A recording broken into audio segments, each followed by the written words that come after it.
Are you 50 plus and ready to take on adventure on your own terms? And we're talking about outdoor adventure. Well, age is only a number when it comes to wilderness inquiry, and that's next.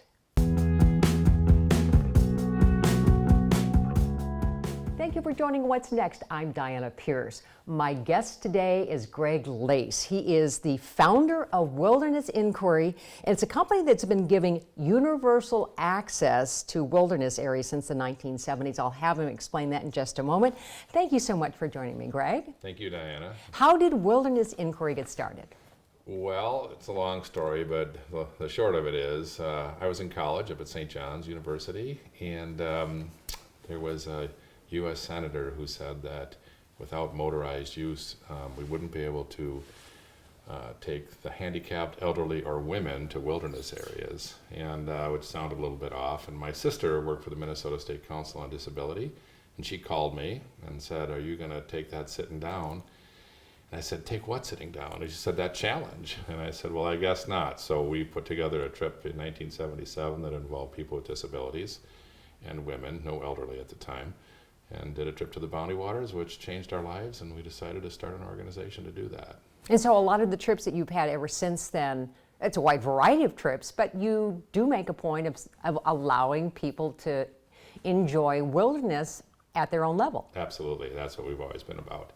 And we found that it's really not that big of a deal to do it, and have done it all over the world. You have a lot, when I go to the wildernessinquiry.org site, you have not only multiple trips around the state of Minnesota, but you also have international trips too. How located in Minnesota do you have to be? Do you partner then with people internationally?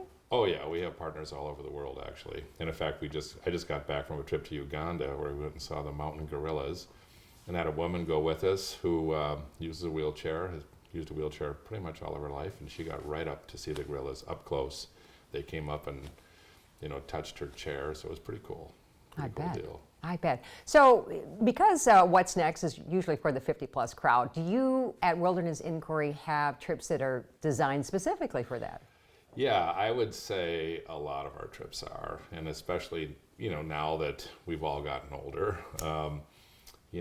Our trips, particularly our international and lodge-based trips, we call them, are really set up for people between, I'd say, 55 and 75, although we've had people 80. In fact, we had a woman who was 89 go to Iceland with us, and it was great, worked out fine.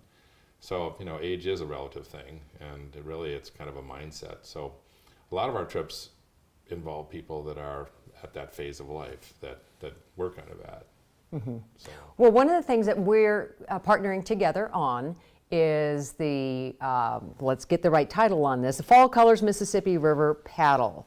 So that's on October 12th, and a lot of people have already been sending me, what is this all about? Questions about what this is all about, and whether or not they can take their grandchildren on this. So what's it all about? Well, great. I'm glad you asked. It's a perfect trip for grandchildren. It's a perfect trip for families, and to get out on the river. By that time, the fall colors should still be, kind of at their peak. It's beautiful. Really what it's about is getting people outside. And so we talk about wilderness, which is, part of what we do. It's in our name, of course. It's in our blood. But it's about getting people outdoors. And so this particular trip is on the Mississippi River right here in town. We do 3 different stretches of the river. And most folks who live in the Twin Cities have never been on the river. They drive over it probably every day, but it's not like they get on it. And this is about making that personal connection. I can tell you this, once you see the river from a canoe, it'll change your perspective of the cities and of the area that you live. These are not small canoes, by the way, in case anybody is a little concerned about that. No, they're 24-foot Voyager canoes, and they're very, very stable. You can fit 10 people in a canoe, and it's got a great space. If you got young grandchildren, 2, 3, 4, 5 years old, they can play in the middle of the boat, so they're perfect for that. And then what type of preparation do people need when they think about, inviting their grandkids to join them, or just themselves? Yeah, really it's about being dressed for the day outside. I would say, now we provide, snacks and granola bars and things from Nature Valley actually, but we provide those things. I would say it's about, bringing a water bottle, Most people don't get their feet wet because we have a little plank that you walk on to get in the boats, but it probably wouldn't hurt to wear shoes that if they got wet, it wouldn't be the end of them. And that's mainly it, you know, because we provide the life jackets and all the training, and it's pretty easy to do. It's not a physically difficult thing. We go with the current, so That's good. yeah, so it's all pretty much floating downstream. Okay, And it's- but it's not a passive activity. No, We it's- will be canoeing. You will be canoeing. You'll be paddling with in a boat with 9 or 10 other people in there, and you are on the river.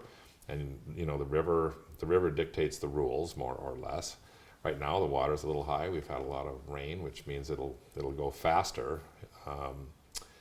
And you'll see, you know, bald eagles. I was just on the river yesterday, and I saw like 2 new bald eagle nests that I'd never seen before. And you'll see, you know, all kinds of birds. This is the migration period of time, so you'll see a lot of that. And it's pretty cool. I mean, it's, like, again, you know, you don't think of, when you're on the river, you don't think you're in the middle of a city, because it just has a feel to it that is so different and so wild. And that's the beauty of it. And then you might hear a siren. You know that just right over the bluff, you know, is River Road or whatever. I mean, you know that, but it just feels so very different. So I'm trying to mentally picture this. Is it south of the Twin Cities? I mean, like when I see the University of Minnesota rowing team, is it Yeah. kind of that area? Yeah, so that's called the gorge. You know, we think of there's 3 stretches that we paddle, and they're separated by the dams. You know, so there's St. Anthony Falls, and then there's the Ford Lock and Dam down there off Ford Parkway. And usually where we go will be in what's called the gorge. So it's from East River Flats, right below Kaufman Union. And it is a 7-mile stretch of river that nobody gets to.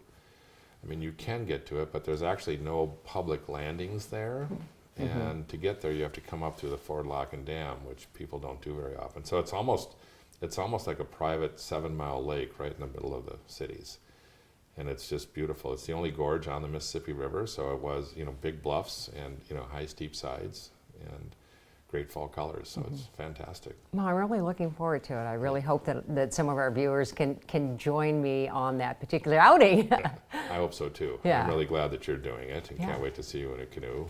You know, Yeah. I think that once you do it, you'll wonder why you lived here for so long and just didn't do it before. Right. So. Exactly. Well, lots of things going on at Wilderness Inquiry. I really appreciate you here to talk about a little bit about how you're making wilderness accessible to lots of folks, but especially for this paddle trip. So Yeah. that'll be fun. So thank you so Good. much. Well, thank you, Diana. All right, so I'm going to tell our viewers here, for more information on the October 12th outing, just head to wildernessinquiry.org, click on Find Your Trip, scroll down the page, and then register to join us on October 12th. It is rain or shine, so come prepared for that. But I'm hoping, crossing my fingers and my eyes, for good weather, and then we'll see you then.